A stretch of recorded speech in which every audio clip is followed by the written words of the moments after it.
orphans were places where doctors went to do experiments.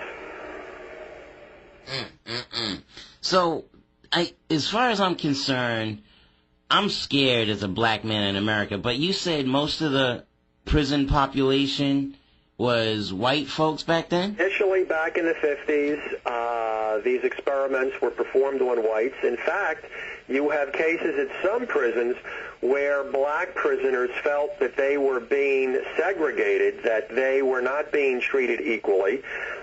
Please take me. I want you to put ram balls on me, please. It wasn't so much that they wanted to advance science. In many cases, these inmates wanted the money. In Philadelphia, there was not one prisoner that I interviewed who said that he volunteered for an experiment because he wanted to advance science, or he wanted to show his patriotism, or he was altruistic. They did it because they were in need of money, and this was the only way to make it. And the Holmesburg situation is very much the flip side of Tuskegee. In Tuskegee, you had 400 black men who were sick and left untreated. In Holmesburg, you have hundreds, in fact, thousands of men who were basically healthy, who then went into the experiments and were made ill.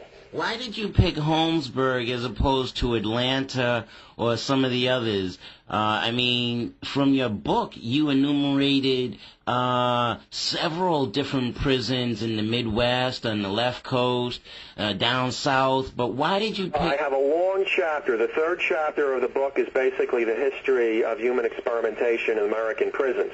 And it talks about the cases whereby prisoners in Virginia were used for flash burn studies.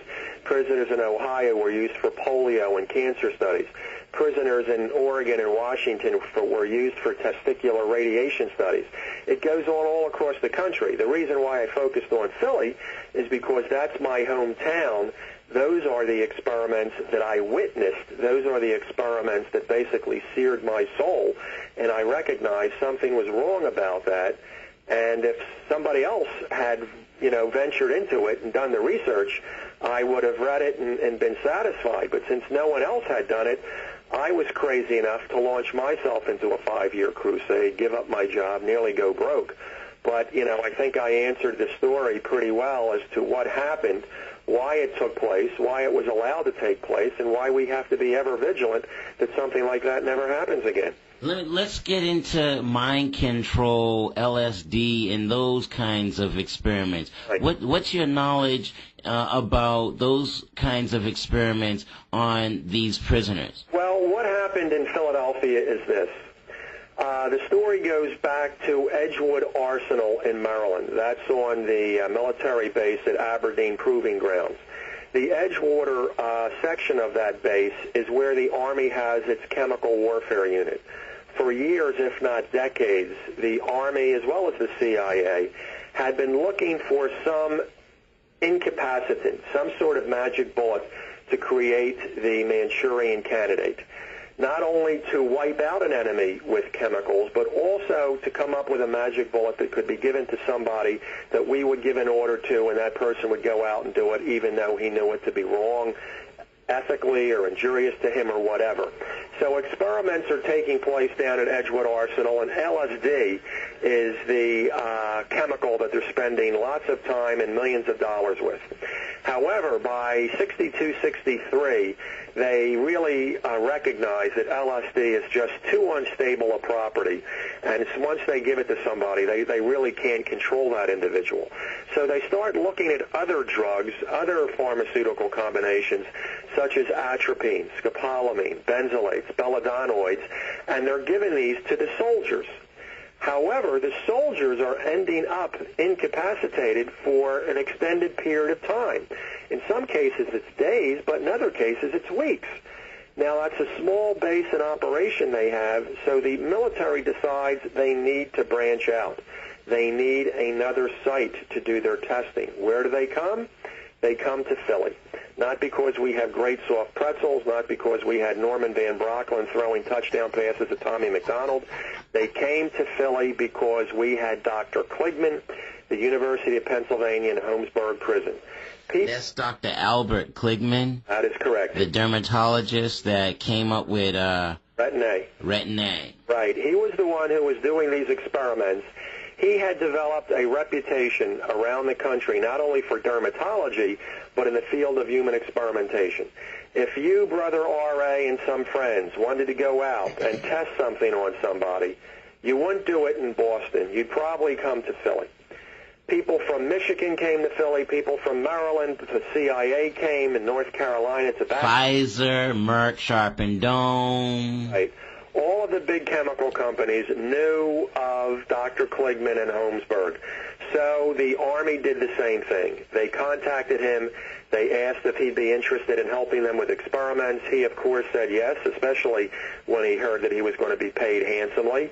And from 1963 to the early 70s, hundreds of Philly prisoners were used in experiments on various chemical warfare agents, all sorts of incapacitants, and they even did some skin hardening experiments. So they were what kind of experiments? Skin hardening. The military was very concerned about fighting an enemy such as Saddam Hussein, who had his own chemical weapons, and the military was trying to turn the skin of an individual into a laminated tabletop, so that even though somebody may be sprayed with a foreign chemical, it would not penetrate the skin, that it could just be brushed off the way it would off a laminated tabletop. So Kligman would have dozens of prisoners, mostly black at that point, with their arms in pails of water with different combinations of very powerful potions in there, such as benzene, nickel, sulfuric acid, hydrochloric acid, and it got so bad and it was so painful that a number of the African-American prisoners protested and said they were going to shut down the whole thing if Kligman didn't stop those particular experiments. But the one that really developed a bad reputation in the minds of the prisoners were those chemical warfare studies, because many of these men were being injected with various drugs running from cannabis and marijuana to very strong dosages of atropine, scopolamine, belladonnoids that left these men delirious for days, in some cases weeks. A guy would see a bug or a roach on the floor, and he would think it was a rhinoceros.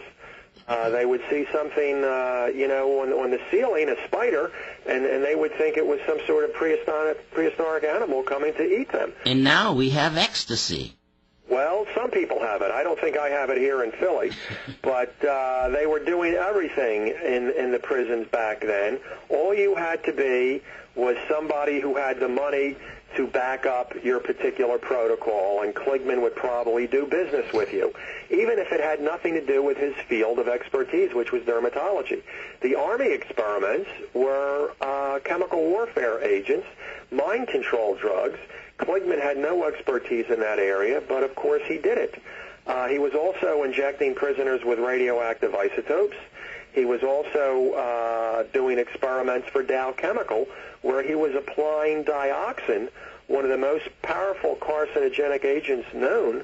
He was doing those experiments back in the mid-'60s for Dow Chemical Company. Can you go ahead and list some of the companies that you uncovered that utilized Kligman and the prisoners to test their particular products for market?